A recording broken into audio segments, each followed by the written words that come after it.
So my good sis J Doll says she wants to see the clip. She said, let me see the clip. Asking you shall receive.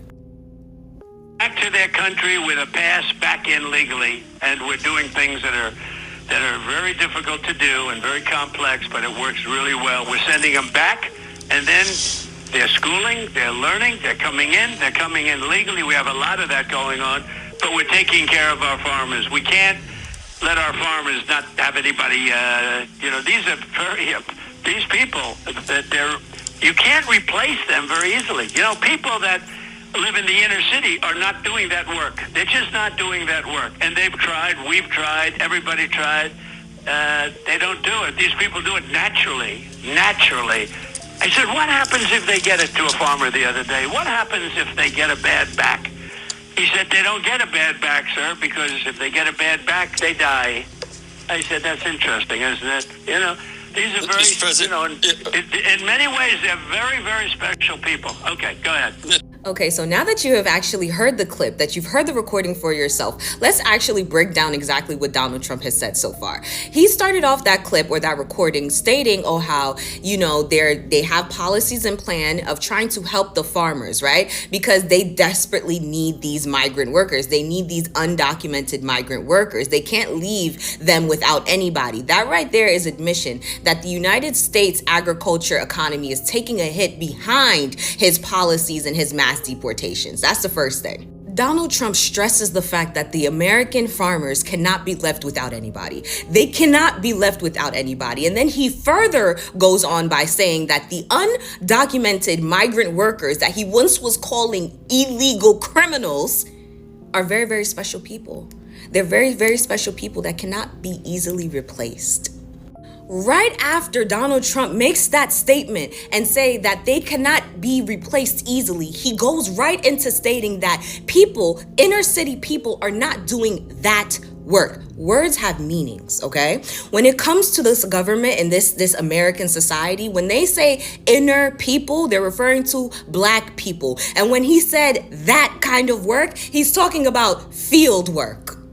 In addition to him stating that inner city people will not be doing that kind of work, he goes on by saying that I've tried, we've tried, everybody's tried. Do you know who everybody is? The American government, white supremacy. And do you want to know what their version of trying was? DEI eliminations. DEI eliminations. And not just that, but the undoing of so many policies and acts that actually allowed for Black people to have equal footing amongst white people in certain areas and certain spaces. The elimination of DEI programs and incentives were intended to push Black people out of the spaces that white people deemed should only be for them. And I'm talking about admin jobs. I'm talking about jobs in medicine, in accounting. They wanted Black people to go back to back-breaking work, okay? Being in the fields, hospitality work. That's what they wanted. As of right now, 300,000 women have been displaced from employment, okay? They have lost their jobs. And they thought, and when I say they, this white supremacy American government thought that those 300,000 Black women were going to go back into the field. Instead, they got creative. And so with all of these mass deportations, they thought that they were going to be able to fill the roles with their original laborers, okay? Their labor workers, Black people. Now, see, if there's only two things that you take from this video, the first thing that I want you to take away is the fact that America's success is directly dependent on its labor, free labor, an amount of free labor that they're able to exploit from the citizens, okay? And the second thing is that Black Americans will always be their first target. That will always be their first target. When they think about getting free labor, exploited free labor, they will always think of Black Americans. Do you understand the level of hatred, jealousy, animosity that you have, that this American Constitution has to have to literally pick at one group of people forever, to the point where they are willing to wipe out all other races to try to get this one race of people to bow down, and they refuse. You guys, America, had labor.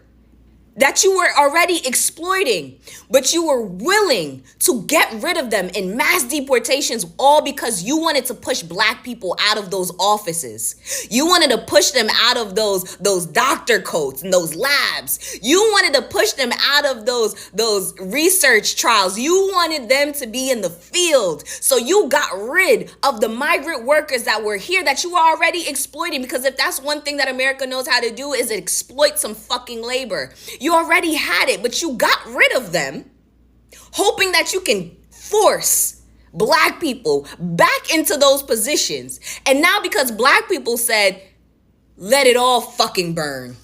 Let it all fucking burn. Before you come and get me, let it all burn. Now that black people have actually said that and stood on that, you guys are realizing how fucked you really are.